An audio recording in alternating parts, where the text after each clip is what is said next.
Good morning out there, folks. Markets and Mayhem here, Tuesday, November 5th. Happy Taco Tuesday to all those that celebrate this momentous occasion. It's also election day, so I'm going to do everything I can to not really talk about politics because I'm sure you're hearing it everywhere else. So I don't need to add to that fray. We're just getting everything set up here. We'll be starting momentarily. Appreciate you tuning in. Should be fun.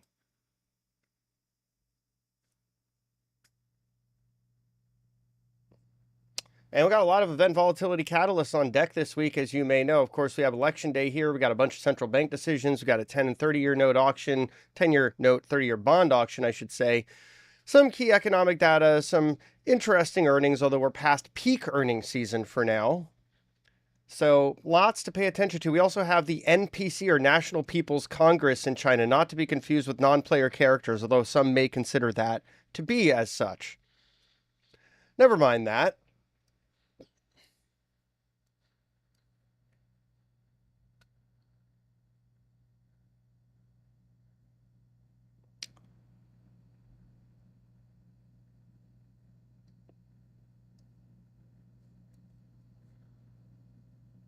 All right, so it is 9 a.m. It is time for Back to the Futures with me, Markets and Mayhem.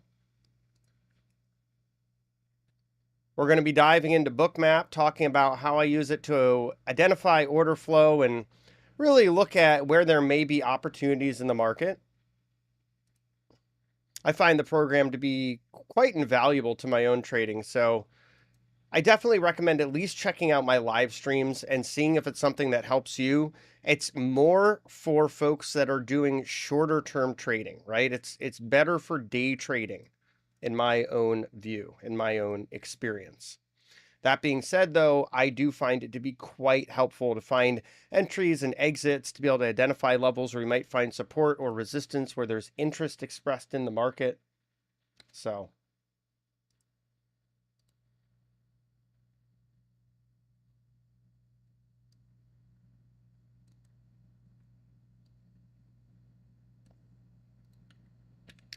all right, so let's get this fired off here.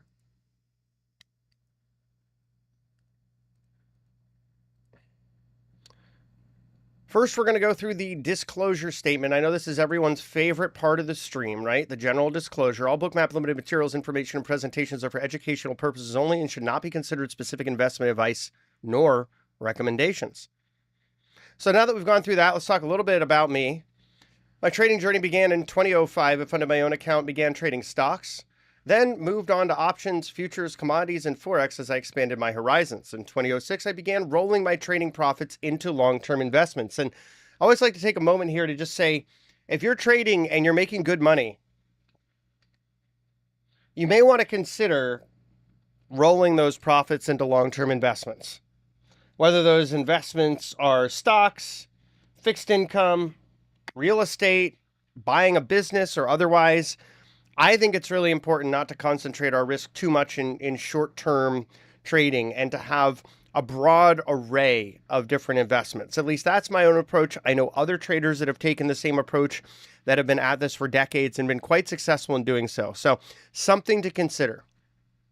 I navigated through the great financial crisis, which helped me to better appreciate the importance of understanding intermarket dynamics, momentum, and macro.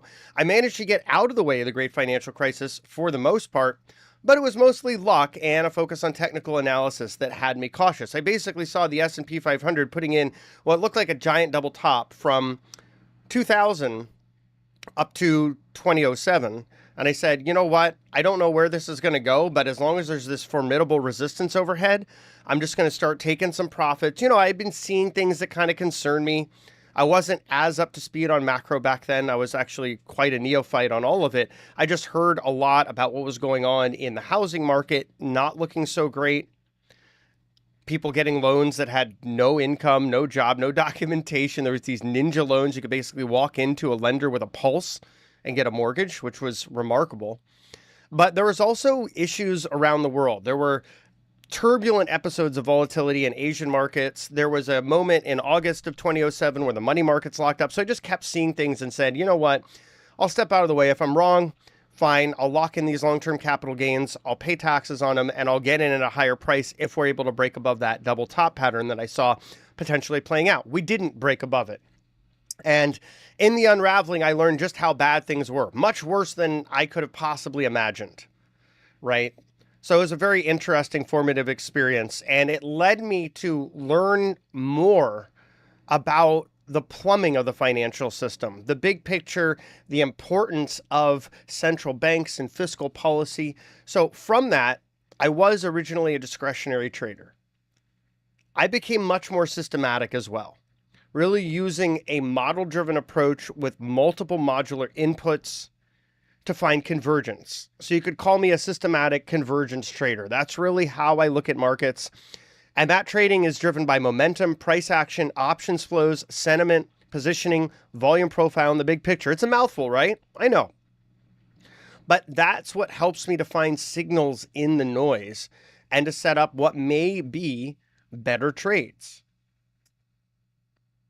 And from that, I've also learned to backtest. Now, backtesting is not a way of predicting the future. It is a way of understanding probabilities. It's basically helping to define what may be probabilistic outcomes with certain key input conditions, right? Like maybe you have in gold, for example, a Bollinger Band squeeze, where the bands squeeze together as price action becomes less volatile in realized terms. And as they squeeze together, you get this sort of compression. It's like when you push down on a spring and you get it so tight that it's starting to kind of like push against you, and you know at any point when you let go, it's going to pop. That's what the breakout component of that Bollinger Band squeeze looks like. And you can backtest that. It's been a very reliable indicator for things like gold, somewhat to silver, and not bad for Bitcoin. But having those backtests and being able to create those signals can save us time and also give us better confidence in our setups. So I began working with Bookmap in early 2022 because I saw great value in the way their platform displays market data, and it continues to evolve and improve. And this is what I really love about it. You know, they had that issue back in July where CME's market making algos, or whomever is the participant doing this, started bracketing the S&P futures contract. And Bookmap built out their TradeMap Pro plugin and made the functionality quite sophisticated now, so you can filter all that out. For example, we'll talk about that and I'll show you how I do it in the stream. I co-founded TraderAid in 2022 and Macrovisor in 2023 to share my experience, ideas on market opportunities and education. I also build a number of unique tools and models, and I provide one-on-one coaching for traders and investors. Now, if you're interested in checking out Bookmap, we've got an awesome deal for you right now. You can get up to 40% off of Bookmap plans at traderaid.com/bookmap. That's traderaid.com/bookmap. Scroll down to the specials area for those discounted plans. This is something that, again, if you're a short-term trader and you've been looking to have a better view of what's moving the market, I would suggest at least strongly considering Bookmap. So, you know, if you haven't yet, bookmark this link or the link it takes you to for later. Let's get through the stream. You can see if it adds value to your trading process, and if it does, you consider picking up a copy for yourself. You can also join the Bookmap Discord if you want. It's discord.com/invite/bookmap. So they have regular educational streams, much like this one. I'm live on their Discord right now, for example. And there's all kinds of great community support there as well. So with that all being said, we're going to move right into the namesake product, Bookmap. Give me a sec. I'm going to get it all fired up here for you.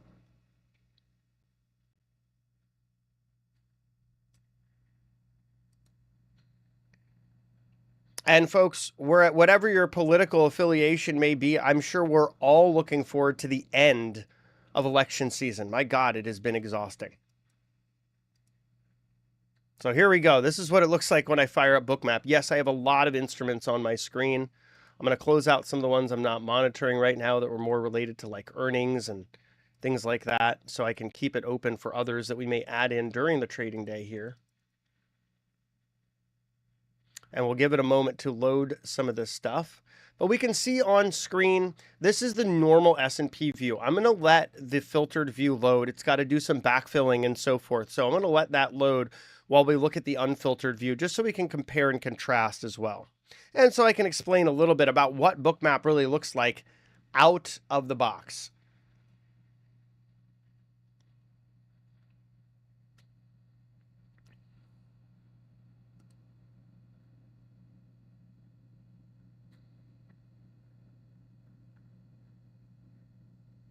So out of the box, you can see we have a heat map on screen, and it is colored based on the distribution of liquidity. And that color is sensitive to how close that liquidity is to current price. So you can see the bracketed algorithm, right? It moves basically lockstep with the price of the S&P 500 futures contract. And that's thrown some people off because it makes the rest of that liquidity not really stand out quite as much. The bubbles you see here are delta bubbles, and they are quite frankly just showing you the difference between buyer and seller aggression during each bubble. A larger green bubble shows you buyers are more aggressive. A larger red bubble shows you sellers are more aggressive. So these can be helpful. I know they're not for everyone, which is why it's pretty cool that Bookmap also supports candlesticks, right? So you can use candlesticks as a setting. It's actually quite easy to do. So basically just go into your studies configuration, enable candlesticks. I like the open, high, low, close by trade setting. And I'm using a 10-second interval. It basically auto spans the candles for your time period, right?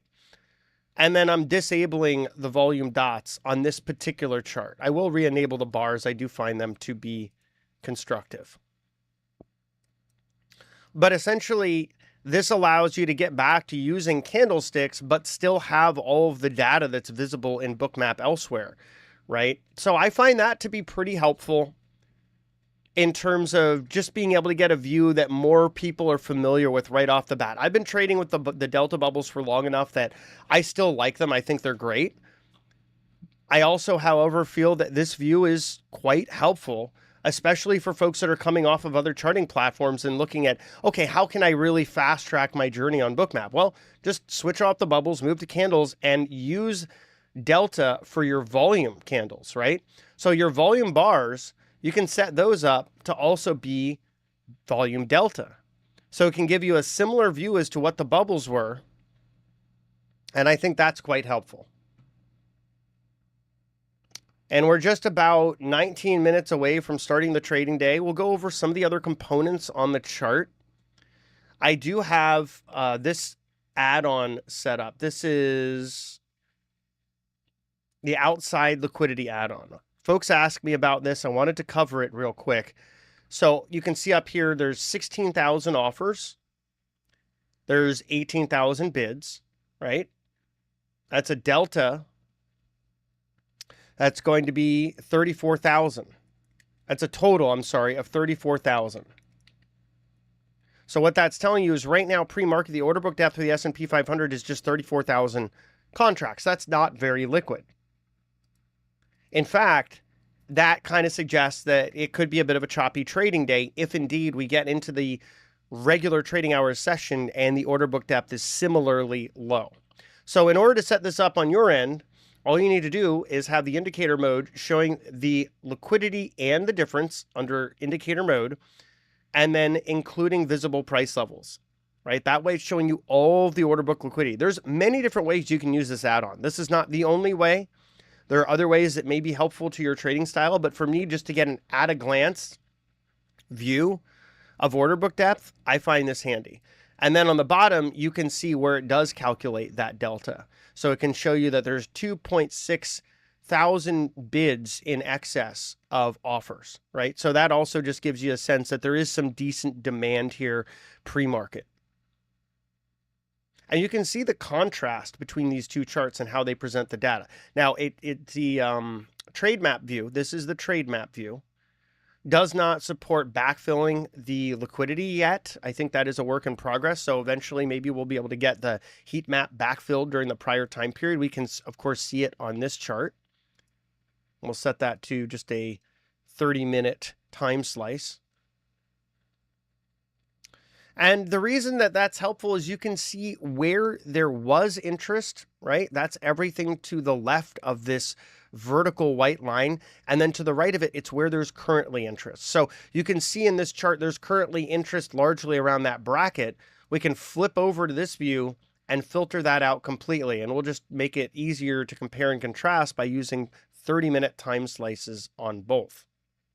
And you can see with the filter, the liquidity levels are not moving with price nearly as much. It's not just a bracket around price. So this can help. So let's talk about how you do that. Now, you can use TradeMap Lite, but I do use TradeMap Pro. TradeMap Lite is super easy to set up. You just basically tell it which filter do you want to use, standard, high sensitivity, or low sensitivity. And TradeMap Lite is limited to ES, NQ, MES, and MNQ futures. It won't let you really do some of the more complicated stuff that I'm doing with TradeMap Pro, however. So TradeMap Pro it has more features, it has more functionality for what you're able to do with it, which I find to be pretty favorable. Like if you wanted to create a new ES view, you can do that pretty easily. You can set up the bot remover. That's mainly what I use it for. And you can tell it what level of sensitivity you want. I put it pretty close to the max to get rid of the algo. Otherwise, I found that it kind of creeps back in or influences the heat map in ways I'm not happy with. So, I'm probably right about here if you're trying to kind of mirror my settings on your end. And so that's what you can see on this chart. We've got a similar one for the NASDAQ as well. So this is something that if you're not happy with how that market maker bracketing algorithm has changed the view of ES and to a lesser degree NQ, you can filter it right out.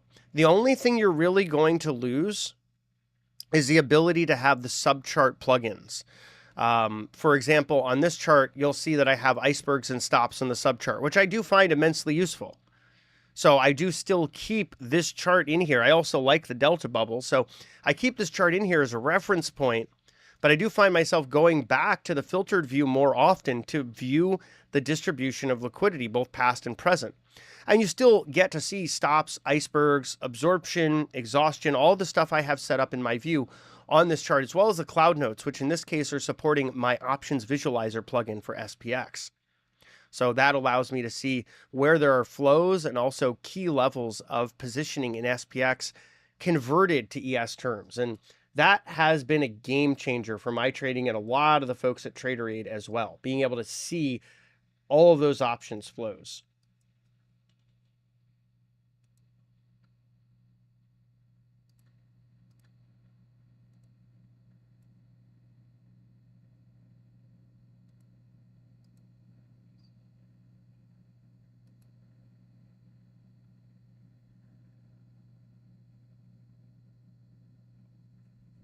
So ZenBear asks, how do you get the options visualizer? So that's a great question. This is an add-on I built.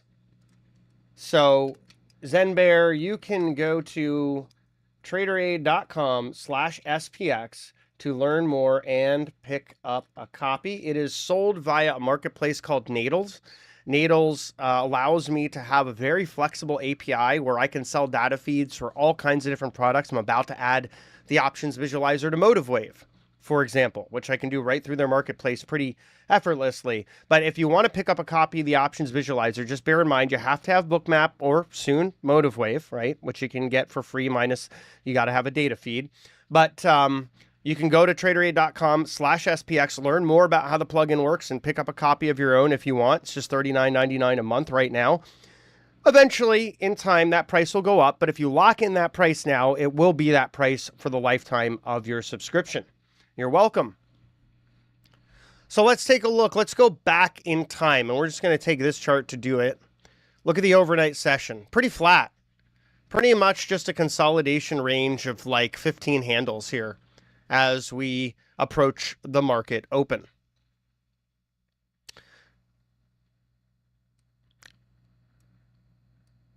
And I did write a pretty detailed note on what I'm looking at for market conditions for TraderAid members. So if you're on our TraderAid Discord, check out the Markets and Mayhem channel for my note from yesterday, talking about where some of these key levels are that I'm watching options positioning, market hedging dynamics, and more. For the purposes of this stream, we will be focusing on intraday price action, and I'm just going to quickly see if I can pull up a chart to show you all. Give me a moment here.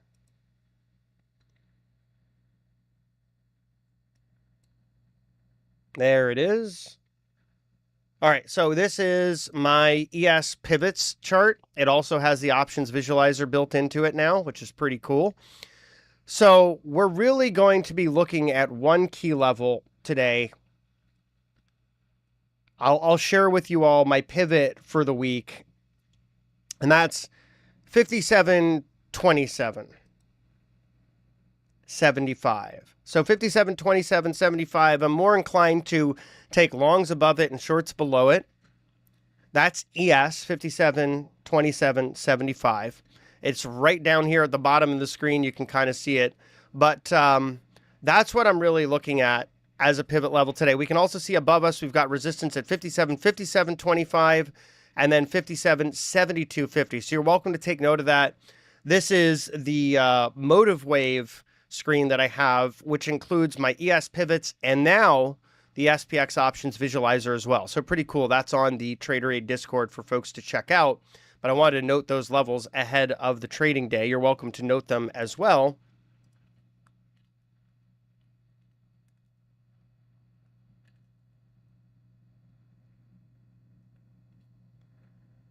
And I'll pop that out. We'll go right back in to Bookmap here.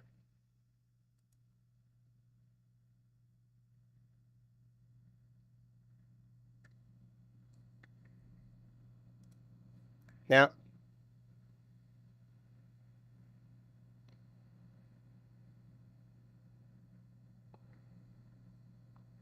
and we do have some data coming through this morning. 9:45 a.m. S&P Services PMI final. 10 a.m. ISM Services PMI. And 1 p.m. we've got that 10-year note auction. Then we have some central bank chatter from the ECB at 1:30 p.m., which probably won't be much of a market mover. I think the big events today are S&P Services PMI, ISM Services PMI, the 10-year note auction, and of course the election, should we get the results officiated tonight.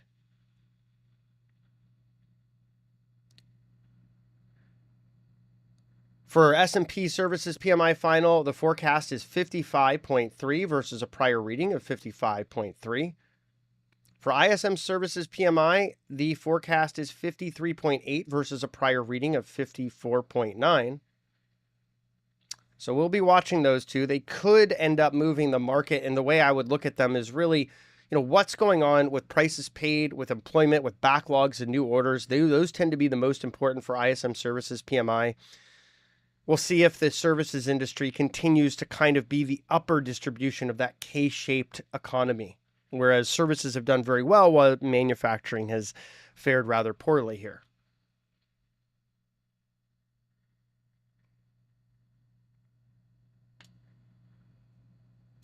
We also, this morning, got our trade balance with a negative 84.4 billion deficit, something that is growing month over month.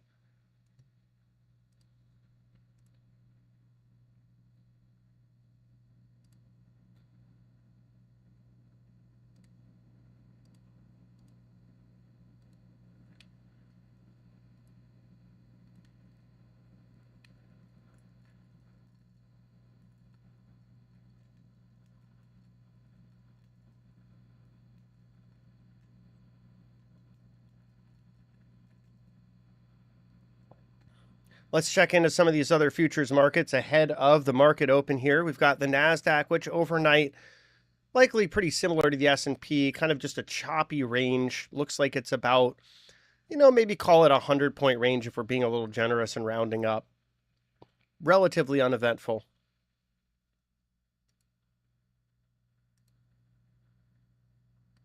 Russell, pretty similar view, but seeing some chunky downside here as we approach the market open in the Russell.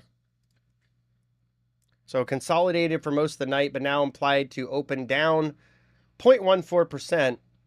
In contrast with the NASDAQ, which is implied to open up 0.33%, and the S&P, which is implied to open up 0.2%, and the Dow implied to open up 0.1%, just about 6 minutes here at the U.S. market open.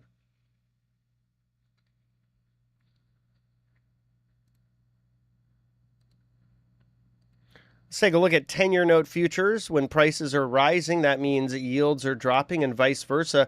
We saw overnight prices dropping, so yields continuing to push higher here on that 10-year note ahead of that auction this afternoon, with results coming out just after 1 p.m. Current yield 4.325%. We've got crude on screen. Crude staging a nice little recovery off of those lows that we saw when Israel attacked Iran, and it wasn't really that big of a deal. It didn't inflict a lot of damage. There wasn't really much of a response, at least yet. We've been promised one, but that sort of choreograph back and forth has been going on for quite a long time without much to show for it. Nevertheless, crude getting a pop because we're seeing OPEC push off that increase in production. And we're seeing a decent amount of upside economic surprises and favorable supply and demand data for crude from places like EIA. So crude overall getting a decent bid this morning. We're looking at West Texas Intermediate crude up about 0.6% along with Brent. Should be good for some of the energy names today. And gold overnight, pretty choppy session. Right now, it's up about 0.33% to 27.5540. Just touching on getting closer to new session highs here.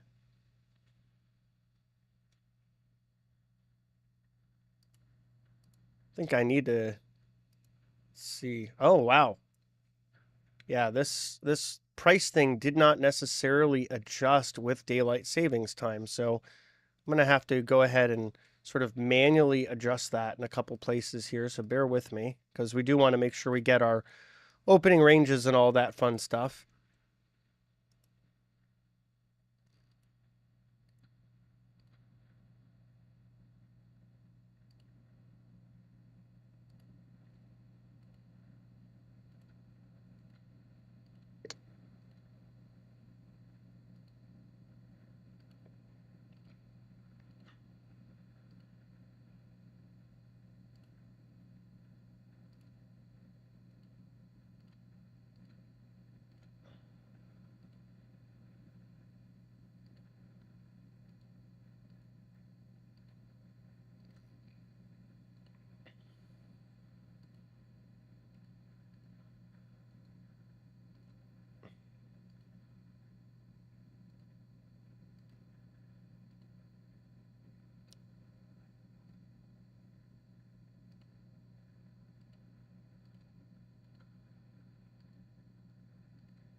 Bitcoin pretty lively this morning here. And just bear with me. I'm just getting through some of these adjustments here, but Bitcoin trading up to 69,400, getting a bit of a pop ahead of the market open here. We're just about 3 minutes away from the opening bell.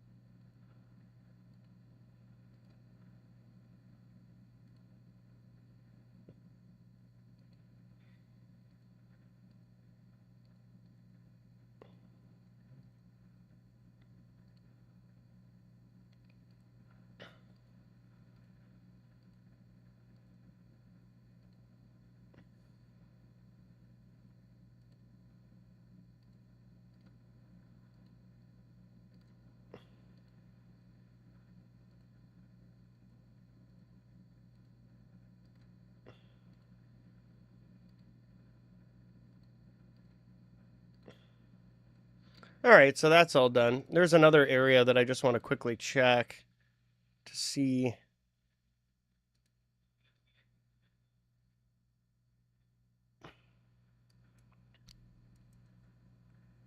All right. I think we are good to go then.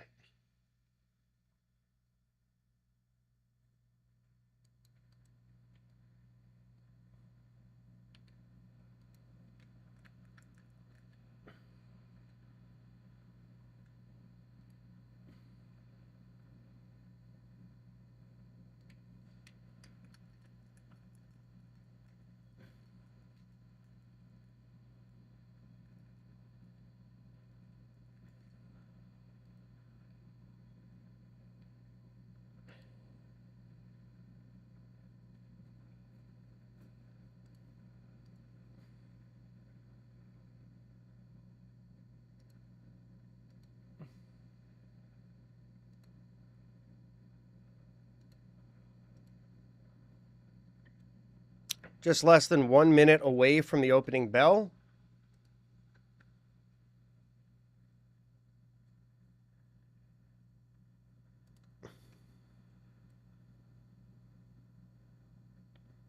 See a decent amount of liquidity stacking above here. We'll see what that means.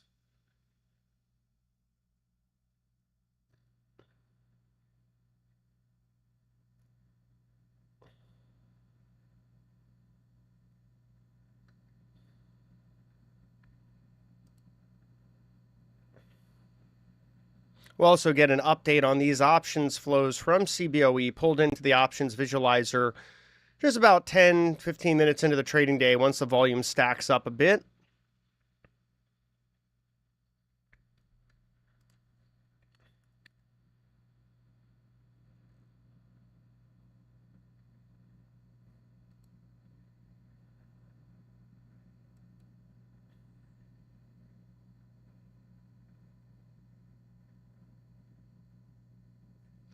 Ships at the Strait asks, when you say warm put, warm call, hot call on the screen with levels, what does that mean specifically? Great question. Thank you for asking it.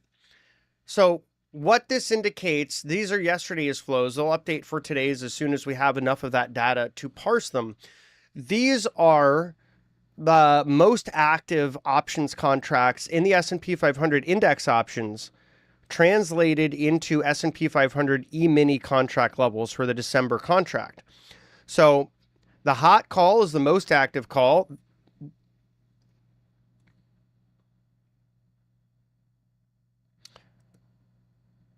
The hot put is the most active put. The warm put, the second most active. The warm call, the second most active. So those are the levels that the SPX options visualizer tool that I've built then filters through, looks for the most active areas and pushes them into the Bookmap feed via Cloud Notes, right? So it's a feed that's updated every minute during the trading day. It also shows key levels of gamma distribution, where the gamma flip level is, the vol trigger, put wall and call wall, etc. So this can be a pretty helpful tool. And if you're interested in checking it out, you can. You can learn more by visiting traderaid.com/SPX.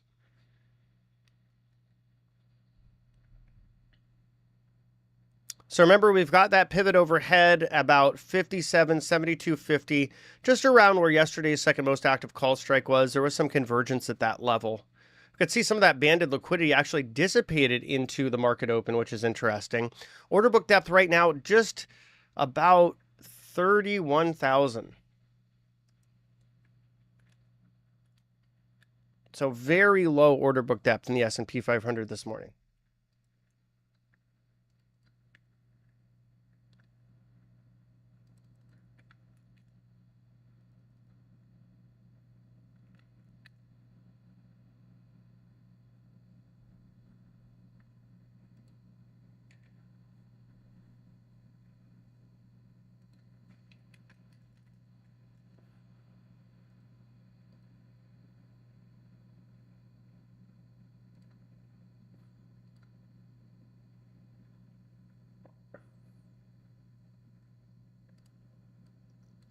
And we're seeing a nice little push out of the open here. We had a small stop run, 183 contracts that were short, forced to buy there in that bigger green candle just after the opening bell. We have some passive selling starting out here, but nothing too significant. We're just getting right back to the most active call strike from yesterday. We see offers starting to stack above us too, which tends to be constructive. There is one just above that 57.72.50 pivot level we talked about, right around 57.74. It's another reason I like to have yesterday's flow before we calculate the current day's flow, because there is some echo effect, some ripple from the prior day's options.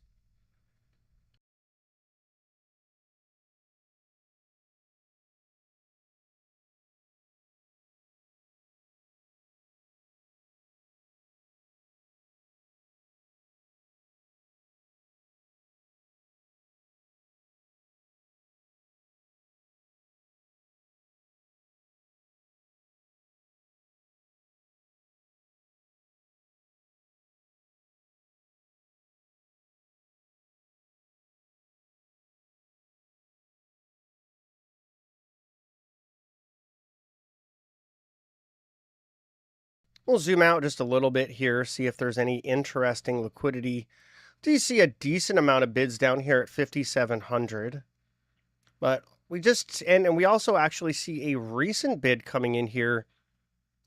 Looks like this is just about 57.58, which is interesting because that other pivot we talked about earlier was 57.25. So we are seeing some convergence. This is one of the reasons that I do think convergence trading is important, which is really as simple as looking for repetition across different indicators, across different sources of data, and finding that to be an area of convergence that could be actionable. For example, we know that 57.72.50 level is important because we also see participants stacking offers around that same level. We saw a decent amount of options flow around it yesterday as well. Just like we know that 57.57 area is important because we have a large buy delta there, and just above it, we've got this pretty significant bid.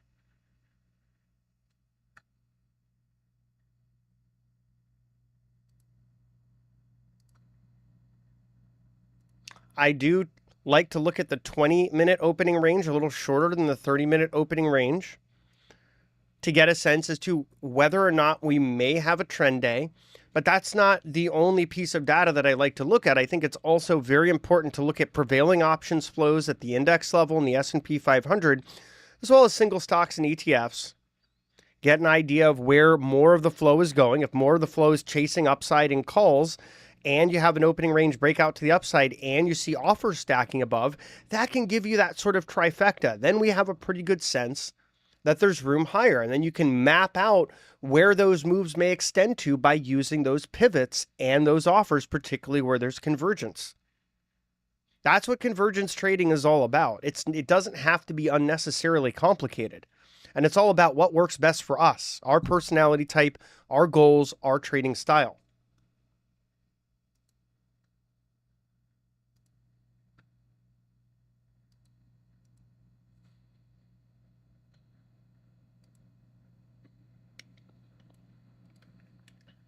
So we can see looks like there's going to be an attempt to make another little push here. Here we go. We can see that push probably up to this resting offer here, just around 57.75, about 152 contracts sitting there. That wouldn't ordinarily be much, but there's an order book of just 34,000 on this S&P 500 December contract. So that makes it more impactful. We do see an attempt by sellers to absorb some of this move here. That's what this box is. That's my absorption indicator.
And continuing to see that effort to push higher into offered liquidity above here in the S&P 500 futures contract.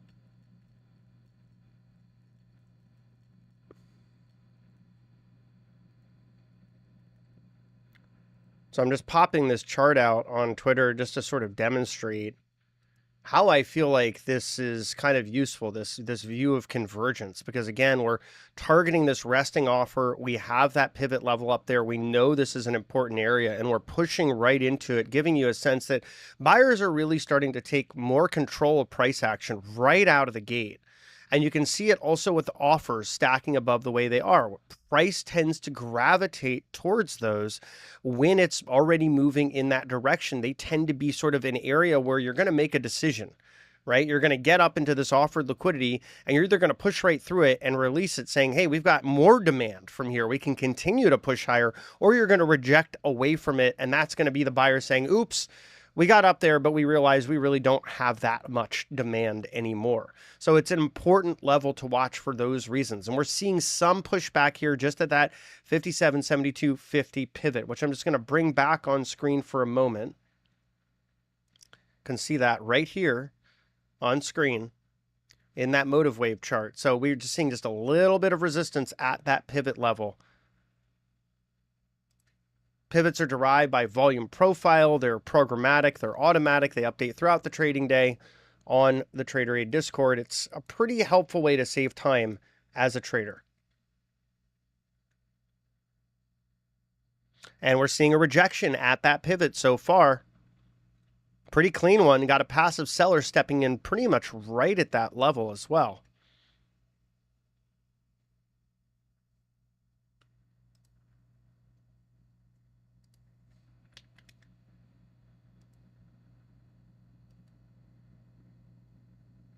And so far off the open, NASDAQ up 0.7%, S&P up just about 0.5%. Russell turning around its losses, now bid up about 0.25%, Dow up 0.17%, and VIX down 3.22% so far.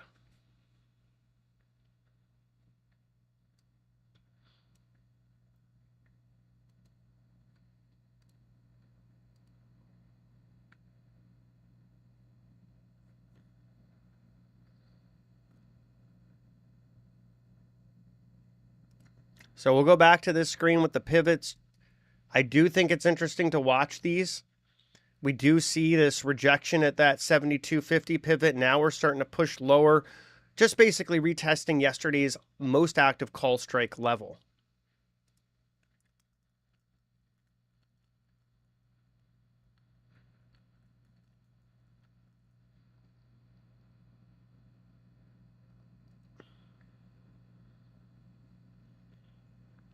That does look like a bit of a hard rejection, down about 8 handles here from that pivot, right on it too, like kissed it right on the nose and then rejected. This is one of the reasons that I find these dynamic pivots so valuable, because the volume profile it's analyzing is over a longer time stretch. So we don't see that intraday, and yet it's part of that convergence that we have to watch. And that's one of the reasons I mentioned those 3 key pivots. If you tuned in afterwards, the 3 key pivots I'm looking at today for ES are 57, 72.50, 57, 57.25, and 57, 27.75.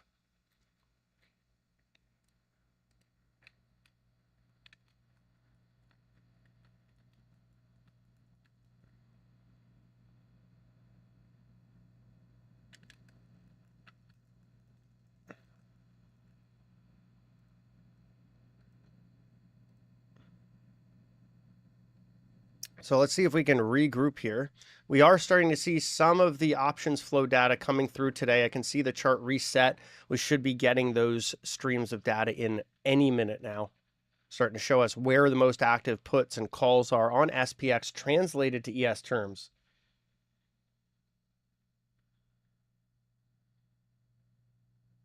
So let's take a look at the other view here as well. We're just kind of comparing and contrasting. This is the Delta bubble view. Folks have a wide variety of opinions on which one they like and why. I like them both. Quite frankly, I think both views have merit and both can be helpful depending on how you're trading and what you're looking at. But what I will say is from folks that are newer to Bookmap, the candlestick view is an easier transition because it usually resembles the sort of charting they're doing on their own anyway. So I'm using the candlesticks more today just to lean into that to help folks that might be a little bit newer to Bookmap get a better sense as to how it works. Now, interesting development here. We're seeing a much larger resting offer overhead here, just around that 57, 72, 50 area we talked about as a key pivot level. So now the market is further emphasizing the importance of that level. Having rejected it earlier, now there's a sizable offer overhead just around the same price.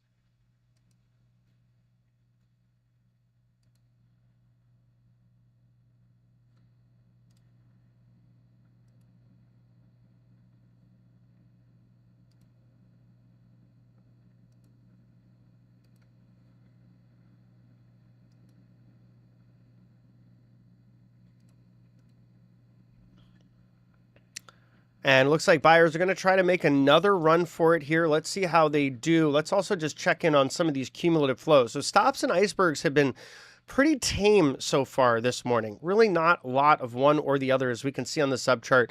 Cumulative volume delta is climbing, but to me, CVD only really matters when there's a bigger divergence. So I like to see, like, for example, CVD rising, icebergs falling. That's showing you passive sellers are kind of moving against the prevailing flow. Sometimes that can be an early indication that we might have a reversal. We don't see anything quite like that yet.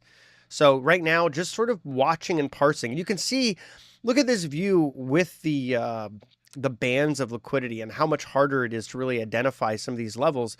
You switch it off, you filter that liquidity band out, that market maker algorithm, and Bookmap becomes much easier to read again. So TradeMap Lite or TradeMap Pro, Lite being free, Pro being paid, they can be quite helpful to your trading journey using Bookmap.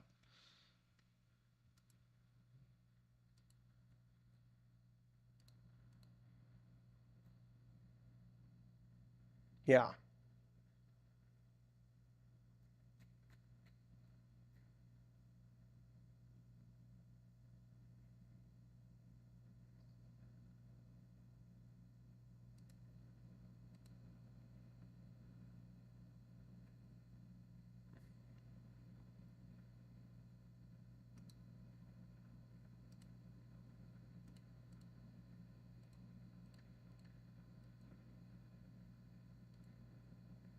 Oh, interesting.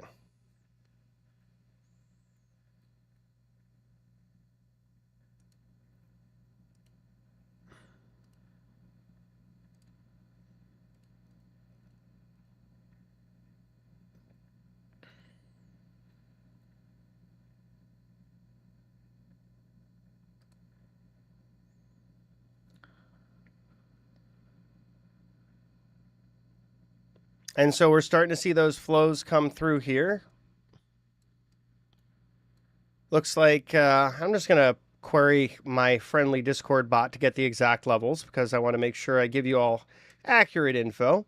So in ES terms, the hot call is at 57.9625. The hot put is at 56.8625. And that's the most active contract right now, the hot put, but not by much. 14 contract delta right now. Warm call is at 57.66.25 and warm put at 56 or 57.06.25. 57.06.25. So in aggregate, the calls have it for now. We do see some further attempts by sellers to absorb some of this flow here. But it looks like buyers are able to chew through those resting offers. It looks like at least one of them got out of the way here, the higher one. But you've got that buy delta just around 57.72.50. So that tells me that other larger offer was actually taken out by buyers in a show of strength that they have the demand to push through. So that kind of gives me a sense that we can continue moving higher from here. We are forming the 20-minute opening range, and it's actually a pretty chunky one. It's about a 25 handle opening range, which is nice. That gives you a sense that not only could we have a day where upside is the path of least resistance, but it could be a decent day. Hot call now, starting to really see those flows shaping up in the options. That hot call is now implied at 58.0625. That's 58.0625. And the warm call at 57.7125. So we're starting to really see those flows pick up now. And calls are outpacing puts in the S&P 500 index by 2 to 1 on those two most active strikes. So that also gives you a sense of that conviction.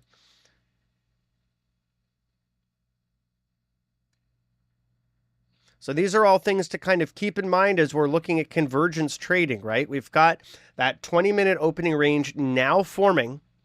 And guess what? That pivot level's kind of the top of the range. We'll call it 75, but the pivot was 72.50.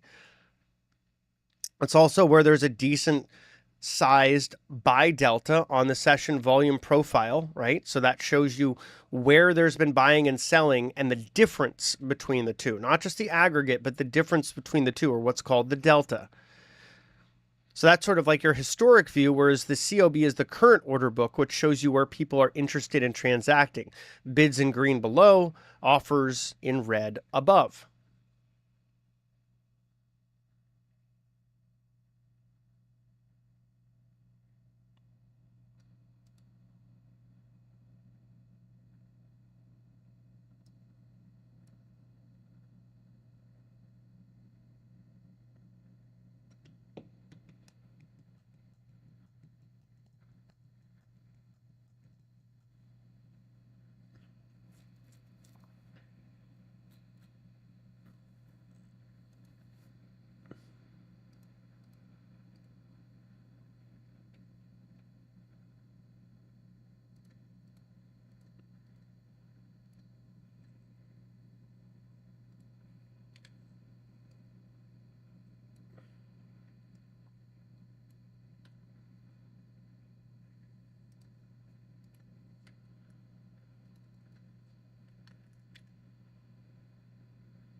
And some of the Chinese stocks getting a little bit of a bid today as we hear more and more rumors about stimulus upsizing as the National People's Congress, not to be confused with non-player characters, meets and discusses how to boost their lagging economy.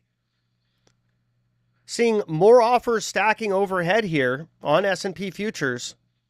So again, there is interest in upside here. I wouldn't read this as implicit resistance or supply unless price reacts that way. The default assumption here, given the trend and the options flow, is that there's interest in higher prices, so we could certainly move higher.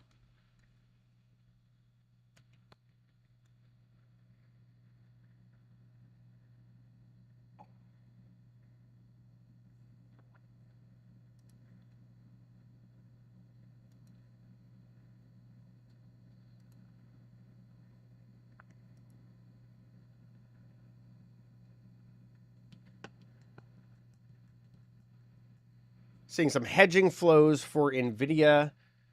The 132 put strike for November 22nd, about 846,000 in premium paid for those. And that was a sweep, so that was a pretty aggressive grab of all that liquidity available there for that strike.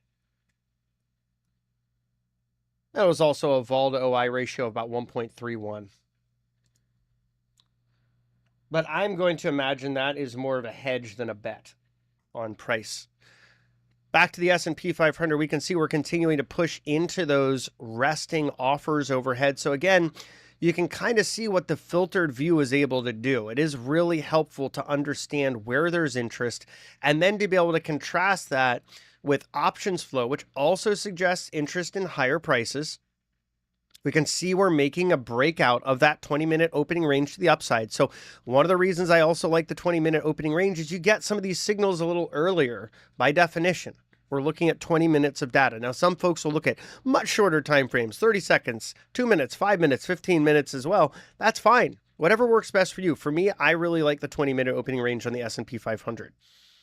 We can see we've taken out that offered liquidity overhead, and in addition, that 7250 pivot as we head into Gamma 2. That is going to be the third largest level of gross gamma exposure across the S&P 500 options chain, the first being the vol flip, second being Gamma 1, the third being Gamma 2. That could create a little bit of resistance here. We'll be watching.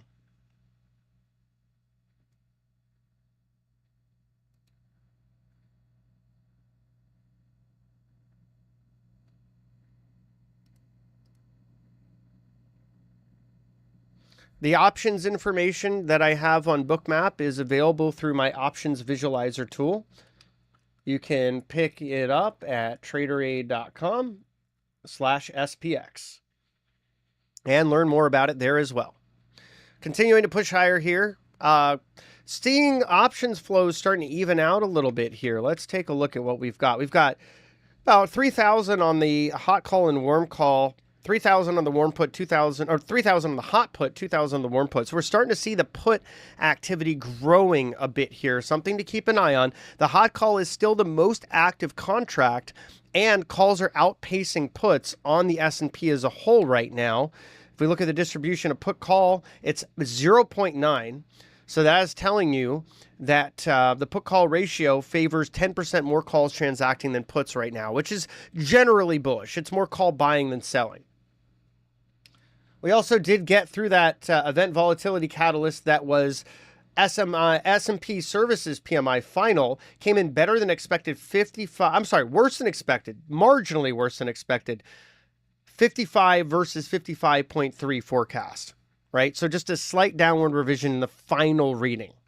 This is just, it's not new information, it's just refined information. Next up, we have US ISM Services PMI with a forecast of 53.8. And that's coming up in just about 3 minutes. That's why all the liquidity disappeared in the contract.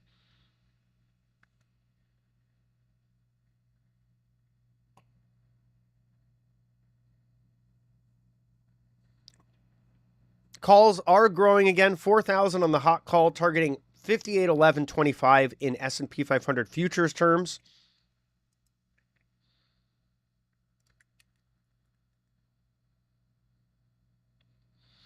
If we look at the hot call in S&P 500 index terms, that's 57.75. So I calculate the delta nightly, and I factor that into the minute-by-minute changes that the options visualizer presents on Bookmap. That data is available in the SPX options visualizer. I'm pulling it from CBOE, analyzing about 10,000 different strikes and expiries on the S&P 500, just 10,000 different contracts basically. And that's available on Bookmap via that tool, which can be very helpful to one's trading, and it will be available on MotiveWave pretty darn soon as well. In fact, it's available on the TraderAid Discord on MotiveWave right now.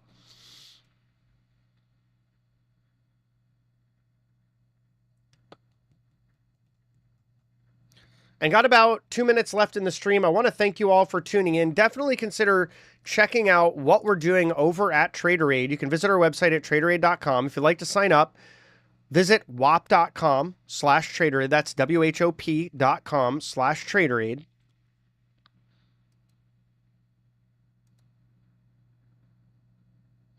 And if you'd like to check out Bookmap, which I think is an invaluable tool for trading, I've been using it for over 2 years now.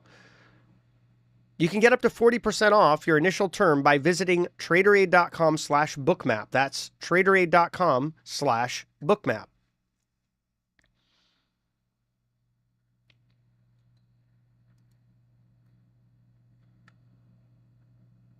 I'll hang on for the U.S. ISM Services PMI release, which is coming out in 45 seconds. We'll talk about the initial read and market reaction as we continue to try to push higher here. This is going to be pretty important to this move, at least over the next, say, 10, 15 minutes.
Ships at the Strait says, I get confused by Bookmap. It looks like it's going to go red. You go long, and the market switches and goes short. You know, I that's why I really like convergence, because to me, Bookmap is one of the lenses that I'm using to analyze the markets. And it's helpful when I have some of that other data to augment the view. So I'm using the distribution of liquidity, but I'm also using options flow. I'm using my pivot levels.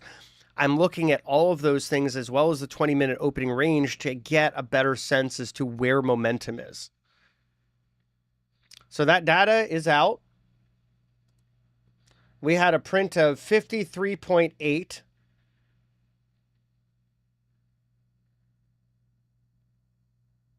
I'm sorry. We had a print of 56 versus a forecast of 53.8. Misread the initial headline there. My apologies. So that is constructive. Employment came in much better than expected, 53 versus a forecast of 48. So that shows there is job creation in the services industry. Once again, we've gone from a prior reading of jobs being lost to now a current reading based on these surveys of jobs gaining in the services industry. Prices paid also came up, but not as bad as the prior reading, just continuing to move higher at 58.1. So overall, this is a pretty good reading. New orders also came in pretty well at 57.4. Anything over 50 is a gain, right? It's a very sort of, you know, up or down kind of measure. Basically, above 50 means there's a gain. The higher it is above 50, the more the gain. Below 50 means there's a loss in the respective category. And 50 is flat neutral, nothing gained, nothing lost. Business activity came in at 57.2 versus 59.9 in September. So overall, you know, things actually look pretty good in this economic data set. It'll be interesting to see how manufacturing might contrast with that. But overall, I think good news is good news for the market. It's no longer bad news is good news and good news is bad news. I think that upside economic surprises are good news. So this should give us some cause to continue moving higher. One item of concern, however, is we do see activity in that most active put strike growing in excess of the most active call strike, right? So that is the hot put at 57.3625. If we look at it in SPX, or I'm sorry, in ES terms, in SPX terms, that hot put is at even 5,700, which is a really important level of gamma exposure on the options chain. So as always, I really hope everyone found this stream useful. I'll be back next week, Tuesday at 9 a.m. Eastern for another stream with Bookmap Live, and I'll be doing some other live streams here and there as well, so stay tuned. Wishing you all a great week ahead.